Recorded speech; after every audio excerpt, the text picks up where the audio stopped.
Hello అండి. మనం పొద్దున్నే తీసుకుని దోస, ఇడ్లీ, పూరి, చపాతీ కన్నా 100 టైమ్స్ బెటర్ ఇది. చేసుకోవడం కూడా చాలా ఈజీ. ఎందుకంటే ఒకళ్ళమే ఉన్నప్పుడు మనం ఫుడ్ చేసుకుంటని చాలా నెగ్లెక్ట్ చేస్తాము. ఎక్కువ ప్రాసెసింగ్ అని. అసలు ఇది ప్రాసెస్ చాలా తక్కువ. అలాగే హెల్త్ బెనిఫిట్స్ ఎక్కువ. చాలా ఈజీ మెథడ్. అండ్ క్యారీ చేయడం కూడా బాక్సెస్లో అవి ఆఫీస్కి, మనకి డ్యూటీస్కి, కాలేజ్కి కూడా చాలా ఈజీ అనమాట. ముందుగా ఏం చేయాలంటే పెరుగులో ఓట్స్ వేసుకుని చియా సీడ్స్ అలా సబ్జా సీడ్స్ ఏదైనా సోక్ చేసుకోవాలి. అది ఓవర్ నైట్ ఇలా సోక్ అయిన తర్వాత ఇలా ఉబ్బుతాయి. మన దగ్గర ఏదైతే ఫ్రూట్స్ ఉన్నాయో అవన్నీ కూడా మనం ఫ్రెష్గా వాటిని సాల్ట్ వాటర్లో కడుక్కున్న తర్వాత చిన్న చిన్న పీసెస్ కింద కట్ చేసుకుని అన్నీ మిక్స్ చేసుకుంటమే.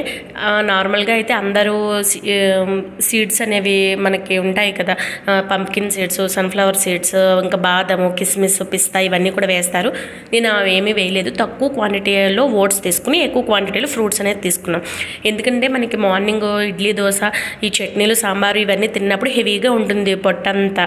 ఈ బొజ్జ లోపల ఇవంతా హెవీ కంటెంట్ వేసేసరికి మనకి బద్ధకంగా ఉంటుంది. ఈ ఫుడ్ తీసుకోవడం వల్ల మనకి తేలిగ్గాను ఉంటుంది, అలాగే మైండ్ కూడా ఫ్రెష్గా పనిచేస్తుంది.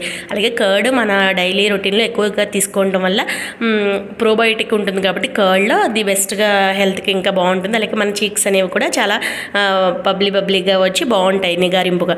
నేను ఇంకా యాడ్ చేసింది ఏంటి అంటే డ్రై ఫ్రూట్స్తో మొత్తం అంతా పౌడర్ చేశాను, అదే యాడ్ చేసుకున్నాను. అలాగే హనీ. మీకు ఇంకా ఏమన్నా నట్స్ అవి ఉంటే కూడా అవి కూడా యాడ్ చేసుకోవచ్చు డైలీ రొటీన్లో.